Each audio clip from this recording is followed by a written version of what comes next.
Hello everyone, I'd like to give you all a hearty welcome back, and sorry we missed you last week. Unfortunate circumstances were brought about by what looked to be the ghost of the Mad Hatter himself running around in a Mariners hat and bringing weather-related curses onto the playing grounds of the kickball playoffs. It seems he has succeeded, with last Tuesday being rained out and rescheduled to Thursday, those games then being played with high winds and unpredicted scores, and now Week 7's games nearly being frozen in their tracks. But as the old saying goes, neither rain nor wind nor snow nor the Mariners can stop the undying desire of Lil teams to play kickball.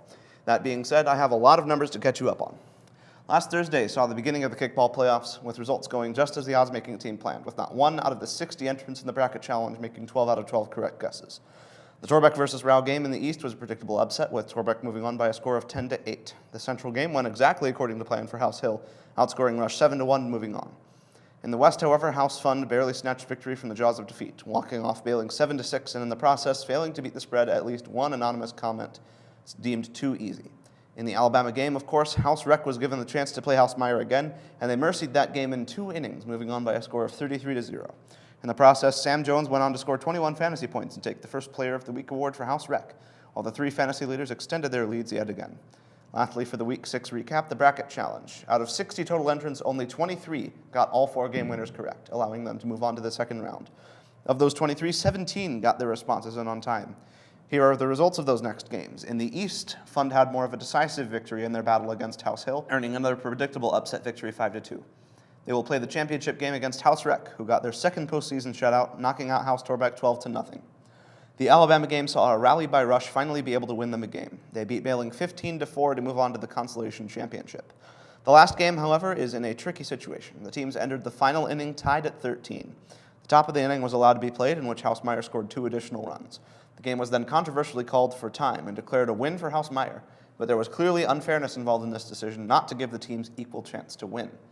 After much consulting of the rulebooks, it was decided by the administrative and competitive balance board that the bottom half of the inning and any necessary extra innings will be played on Thursday the 20th. Unfortunately, we don't have exclusive broadcast rights yet, but we will be able to share the result with you next time. We also know that live tickets are still available and that this game determines the winner of the bracket challenge. As to what we can look forward to seeing for certain, it is the championship and third place games. The championship is also under broadcast rights by someone else. House Rec will play House Fund in the highly anticipated final. Be there to see it live on the East Field. The third place game will be played on the Central Field between Houses Torbeck and Hill. House Rush will play the tiebreak winner in the West for the title of Consolation Champion, and House Bailing will play the loser for 7th place. It saddens me to say, but that's all we have left. Going into the final week, the fantasy leaders are still the same, still extending their leads. Jacob Offerman earned yet another Player of the Week award with 21 points. That's all going into the final week. Hope to see you again for huge coverage of the championship game and beyond as the Lil finishes up Season 1. Have a little fun. But wait, there's more. That's right, I haven't told you about Speed Checkers, our sponsor, Speed Checkers. Speed Checkers is in the 2nd season of the Lil, and it isn't fun without people. Just like the commissioner said, you have no excuse, so sign up and play Speed Checkers or face the consequences. Goodbye.